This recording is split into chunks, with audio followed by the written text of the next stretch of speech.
അരുണുണ്ട്. അരുൺ നമസ്കാരം, very good morning. കേൾക്കാമോ അരുൺ? കേൾക്കാം, പറഞ്ഞോളൂ. എന്തായാലും ആ ഫേസ് ആപ്പിനെ കുറിച്ചുള്ള വാർത്തയെ സന്തോഷത്തോടു കൂടിയാണ് നമ്മൾ പ്രേക്ഷകരിലേക്ക് എത്തിച്ചത്. കാരണം ഇനി ഒട്ടും മുഷിയാതെ കാത്തു നിൽക്കാതെ ഫേസ് ആപ്പ് വഴി കൃത്യസമയം കുറിച്ച് നമുക്ക് പോകാൻ പറ്റും. നമുക്കിത് എന്നത്തേക്ക് നടപ്പിൽ വരാനാണ് നമ്മൾ ആലോചിക്കുന്നത്? ഗുരുവായൂർ ദേവസ്വം ഒരു പുതിയ തലമുറ മാറ്റത്തിലേക്ക് കടക്കുന്ന സമയമാണിത്. ഈ ഭക്തർക്ക് ഹാസിൽ ഫ്രീ ദർശനം എന്ന ലക്ഷ്യം സാധ്യമാക്കുന്നതിലേക്ക് ഭരണസമിതി എടുത്ത വളരെയേറെ പോസിറ്റീവായ കുറേ തീരുമാനങ്ങൾ എടുത്ത് നടപ്പിലാക്കുന്നുണ്ട്. അതിൽ ഏറ്റവും പ്രധാനപ്പെട്ടതാണ് ക്യൂ കോംപ്ലക്സ്. നടപ്പിലാക്കുന്നതിന് മുന്നേ, അതിനെടുക്കുന്ന പരിമിതമായ സമയത്തിന് മുന്നേ ഭക്തർക്ക് വളരെ സുഗമമായ ദർശനം നടപ്പിലാക്കുന്നതിലേക്ക് വേണ്ടിയാണ് ഫേസ് ആപ്പ് സംവിധാനം നിലവിൽ നടപ്പിലാക്കുന്നത്. ഇതിപ്പോ എത്ര ദിവസം നമ്മൾ ഇതിന് കാത്തിരിക്കണം? വളരെ ഉടനെ ഉണ്ടാവുമോ? വളരെ ഉടനെ ഉണ്ടാവുന്ന മാത്രമല്ല, ഓൾറെഡി ഞങ്ങൾ എക്സ്പ്രഷൻ ഓഫ് ഇൻട്രസ്റ്റ് വിളിച്ചു കഴിഞ്ഞു. ഈ എക്സ്പ്രഷൻ ഓഫ് ഇൻട്രസ്റ്റിൽ അപ്ലൈ ചെയ്യുന്ന കമ്പനികൾക്ക് ഞങ്ങളൊരു വിളിച്ച് ഞങ്ങൾ ഇതിനെക്കുറിച്ചൊരു ഞങ്ങളുടെ നീഡ് ആൻഡ് നെസസിറ്റി പറയും. അതനുസരിച്ച് അവർക്കുള്ള ഐഡിയ ഭരണസമിതിക്ക് മുന്നിൽ അവതരിപ്പിക്കും. അതിലേറ്റവും മികച്ചവരെ അവരുടെ പരിചയസമ്പന്നത, അവരുടെ ഇംപ്ലിമെന്റേഷനുള്ള കഴിവ് എല്ലാം നോക്കിയിട്ട് ഭരണസമിതി ഏറ്റവും മികച്ചവരെ ഇതിലേക്കായി തെരഞ്ഞെടുക്കും.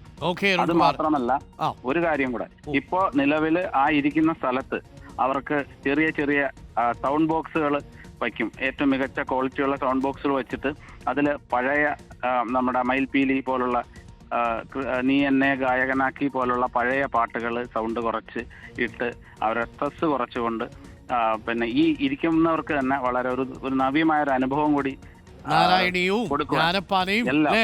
ഒക്കെ കൊടുത്തുകൊണ്ട് ഒരു പുതിയ ഒരു തലത്തിലേക്ക് ഞങ്ങൾ മാറുവാണ്.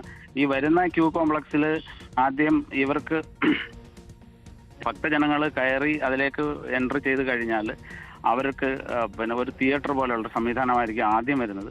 ആ തിയേറ്റർ പോലെയുള്ള സംവിധാനത്തിൽ ഇവർക്ക് പിന്നെ ഭഗവാന്റെ ചരിത്രം, ആൾക്കാരുടെ എക്സ്പീരിയൻസ്, മ്യൂറൽ, പിന്നെ അത്തരത്തിലുള്ള പല പല പല ചെറിയ ചെറിയ ഡോക്യുമെന്ററികൾ പ്ലേ ചെയ്യും. ഇടത് സൈഡിൽ ഇടയ്ക്ക് പറ്റുമെങ്കിൽ അരുൺ ചെറിയൊരു സ്നാക്സും ചായയോ വെള്ളമോ ഒക്കെ ഇടയ്ക്ക് ഉള്ള സംവിധാനം ഞാൻ വരുവാണ്.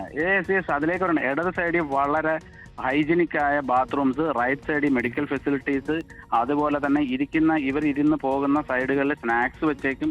ഈ സ്നാക്സ് എടുത്ത് കഴിച്ചാൽ വായ എച്ചിലാകും എന്നുള്ളത് കൊണ്ട് വളരെ ആഴത്തിലേക്കുള്ള വാഷ് ബേസിനുകൾ, തുപ്പിയാൽ നമ്മുടെ ദേഹത്ത് തെറിക്കാത്ത വിധമുള്ള വാഷ് ബേസിനുകൾ അടങ്ങുന്ന, പിന്നെ അതോടൊപ്പം അതിൽ തന്നെ നമുക്ക് ടച്ച് സ്ക്രീൻ വെക്കും. ഈ ടച്ച് സ്ക്രീനിൽ തൊട്ട് നമുക്ക് നമ്മുടെ പിന്നെ പൂജ അങ്ങനെയുള്ള കാര്യങ്ങൾ ഓർഡർ ചെയ്യാം. ഇത് കഴിഞ്ഞ് ചെല്ലുമ്പോൾ അവർക്ക് ഇത് നേരിട്ട് മേടിച്ച് സ്റ്റോറിൽ നിന്ന് തന്നെ പോകാം. അത് കഴിഞ്ഞിട്ടാണ് ഏറ്റവും ഒരു സസ്പെൻസ്, അതായത് തൊട്ടടുത്ത റൂമിലേക്ക് നിങ്ങളൊരു ഡോം തിയേറ്ററിലേക്കാണ് ഇവർ കയറുന്നത്. ഈ ഡോം തിയേറ്ററിലേക്ക് കയറുമ്പോൾ അവിടെ ഒരു വെർച്വൽ റിയാലിറ്റി നിങ്ങൾക്ക് അനുഭവവേദ്യവും ഭഗവാനോട് നമുക്ക് സംസാരിക്കാം, സംശയങ്ങൾ ചോദിക്കാം. അത്തരത്തിലുള്ള ഒരു ഡോം തിയേറ്ററിലൂടെ കയറിയാണ് നമ്മൾ ഭഗവാന്റെ മുന്നിലേക്ക് ചെല്ലുന്നത്. അത്തരത്തില് ഒരു വലിയ രീതിയിലുള്ള പിന്നെ ഒരു തലമുറ മാറ്റത്തിലേക്കാണ് ഗുരുവായൂർ ദേവസ്വം. അങ്ങനെ വരട്ടെ അരുൺ. വളരെ സന്തോഷമുള്ളൊരു കാര്യം, നമ്മൾ മാറണം എന്നുള്ളതാണ്. മാത്രമല്ല പോകുന്നവർക്കെല്ലാം ഒരു നവ്യ അനുഭവമായിട്ട് വീണ്ടും വീണ്ടും വരാൻ തോന്നും. ഇപ്പോൾ തന്നെ വീണ്ടും വീണ്ടും വരാൻ തോന്നും. അത് കണ്ണന്റെ സ്വാധീനം കൊണ്ടാണ്, അവിടുത്തെ സംവിധാനങ്ങളുടെ കൂടി സ്വാധീനം കൊണ്ട് ഒരിക്കൽ കൂടി വരാൻ തോന്നട്ടെ. Thank you Arun, thank U.